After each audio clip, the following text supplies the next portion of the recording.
হামাসের সঙ্গে চলা যুদ্ধের মাঝে অনেক মুসলিম দেশ ইসরায়েলের বিরোধিতা করছে। এই যুদ্ধকে থামানোর জন্য তারা অনেক প্রস্তাবও সামনে নিয়ে আসছে, কিন্তু এখন ভারত এই সমস্ত রকমের প্রস্তাব থেকে নিজেকে দূরে সরিয়ে রাখছে। কিন্তু হয়তো এই বিষয়টা এখন ইসরায়েলের প্রধানমন্ত্রীর মাথায় ঢুকছে না। উনি মনে করছেন ভারতের এই ধরনের বর্বরতা বরদাস্ত করা উচিত নয়। আসলে সদ্যই সংযুক্ত রাষ্ট্র মহাসভাতে একটা প্রস্তাব আনা হয়েছিল, যেখানে ইসরায়েল এবং হামাসের মধ্যে শত্রুতাকে শেষ করে তৎকাল সংঘর্ষ বিরামের কথা বলা হয়েছিল।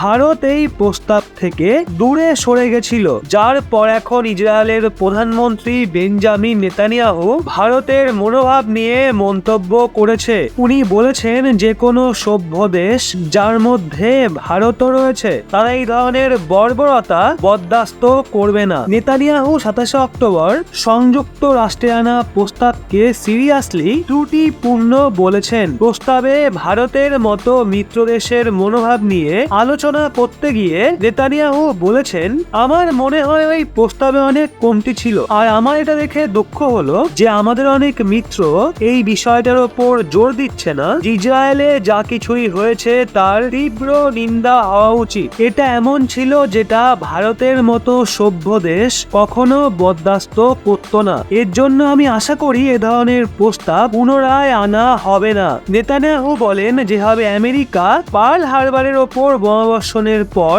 বা 9/11 জঙ্গি হামলার পর যুদ্ধবিরতির জন্য সহমত হবে না, সেরকম ইসরায়েলও শত্রুতা শেষ করার জন্য সহমত হবে না। ইসরায়েল শত্রুতা শেষ করার জন্য কখনোই সহমত নয়। যুদ্ধ বিরতি নিয়ে ইসরায়েলের প্রধানমন্ত্রী বলেন, ইসরায়েলের জন্য যুদ্ধ বিরতি হামাসের সামনে, জঙ্গিদের সামনে, নৃশংসতার সামনে আত্মসমর্পণ করার মতো হবে, আর সেটা কখনোই সম্ভব নয়।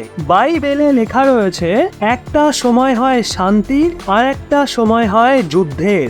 এখন যুদ্ধের সময়। বলে দিই, ইসরায়েল হামাস যুদ্ধকে নিয়ে সংযুক্ত রাষ্ট্র মহাসভাতে পেশ করা প্রস্তাবে হামাস এবং বন্দী শব্দের উল্লেখ ছিল না। ওই প্রস্তাবের পক্ষে 120টা ভোট পড়ে আর 14টা দেশ এর বিরুদ্ধে মতদান করে। ভারত এই প্রস্তাবের থেকে দূরত্ব বাড়িয়ে নেয়। এই মতদানের আগে কানাডা বলেছিল প্রস্তাবের শব্দে একটা সংশোধন হোক আর হামাসের কথা উল্লেখ করা হোক, কিন্তু কানাডার সংশোধনের এই প্রস্তাব চাপা পড়ে যায়, কারণ এটা আবশ্যক 2/3 সদস্যের সমর্থন পায়নি। ভারতও প্রস্তাবের সংশোধনের পক্ষে ছিল, আর সে অন্য 86টা দেশের সাথে মিলে হামাসের কথা উল্লেখ করার বিষয়ে সমর্থন জানিয়েছিল। কিন্তু তা সত্ত্বেও নেতানিয়াহু ভারতকে নিয়ে যে মন্তব্য করে সেই বিষয়ে আপনাদের কি বলার নিচে কমেন্টে অবশ্যই জানান। আর এরকমই লেটেস্ট ইনফরমেটিভ ভিডিও পেতে অবশ্যই সাবস্ক্রাইব করুন রহস্য বাংলা, পাশে থাকা বেল আইকনটি অল করে। আর সমস্ত ভিডিওর লিংক সবার আগে পেতে চলে আসুন আমাদের হোয়াটসঅ্যাপ চ্যানেলে। লিংক ডেসক্রিপশন এবং কমেন্ট বক্সে দেওয়া রইল।